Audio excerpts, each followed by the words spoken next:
This is Henares making your day with part 31 of a book I wrote on the destiny of the Filipino people.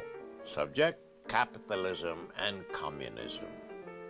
Karl Marx's communism is peopled by ideologues, strict and uncompromising, committed to the control of the means of production, who actually succeeded in industrializing the Soviet Union and meeting the needs of its people by disciplining their population and limiting their freedom, but failing in the end to give them the diversified and conspicuous consumption that their rival, the capitalists, are providing.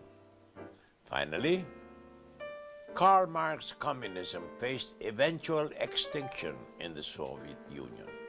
The cruel and exploitative capitalism survived because it adopted socialistic ideas that its people demanded: social welfare, Medicare, safety nets for the unemployed and the needy, laws against the exploitation of women and children.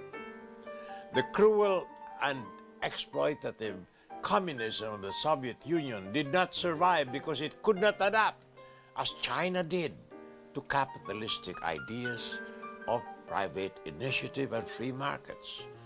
The ideal is the golden mean between the two economic systems, something that was successfully adopted by Sweden. With its democratic system, its prosperous citizens neither too rich or too poor. So in an ideal world, who should be the ideal model citizen? The greedy capitalistic captain of industry? The unyielding communist bureaucrat, or the Christian socialist, priestly caste of caring and sharing do-gooders? Capitalists insist ex cathedra that greed and self-interest provides the prime motivation for economic progress and development. But that is not entirely true. Here and there in this cruel world are vast oases of caring and sharing. Priests and nuns and Buddhist monks, scientists and teachers who work not for financial success but for the greater good of their fellow men. Do-gooders who donate clothes, food, books, and shelter, all free and usable, but of no marketable value to sufferers of natural disasters. More about this after these messages.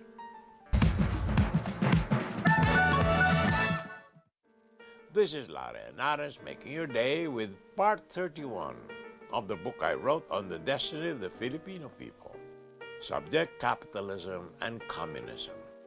Commander Dante of the New People's Army once told me that as a young agricultural worker, he spent his savings to buy a cigarette pack for the local leader of the constabulary and was beaten up by the soldiers for his deed for no reason that he could divine.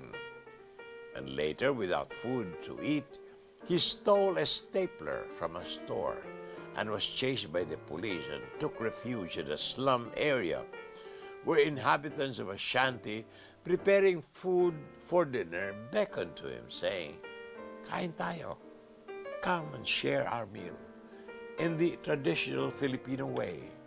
This gesture of a poor man willing to share his meager meal with a stranger is what made Commander Dante decide to be a communist.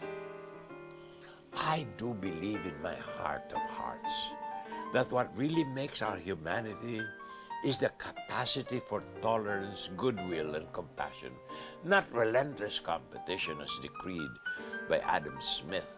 Hell, animals compete, but they exist on the brink of extinction. They exist only upon our kindness and sufferance. Not only tolerance, goodwill, and compassion, but also our constant search for truth, beauty, goodness, and our initiative, imagination, and talent for organization. In the capitalist economy of the United States, so many goods are made in abundance, yet much of it is wasted, while all the rest of the world live in marginal existence.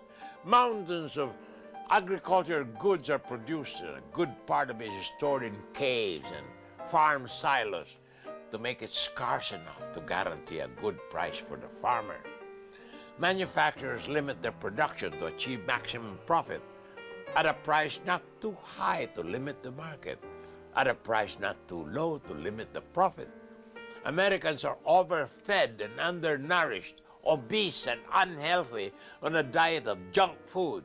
And most of the food they buy in abundance are not fully eaten and consigned to the garbage can.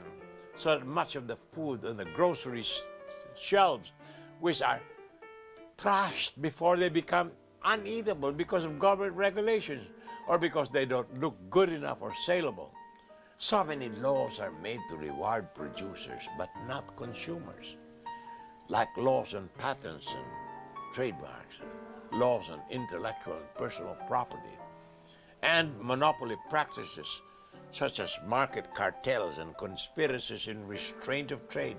The U.S. capitalist economy is one of abundance and contrived scarcity. More tomorrow, my dear friends. This is Larry Henares, making your day, saying good day, God bless you. Thank you very much for being with us. Till next time, hasta la bye-bye.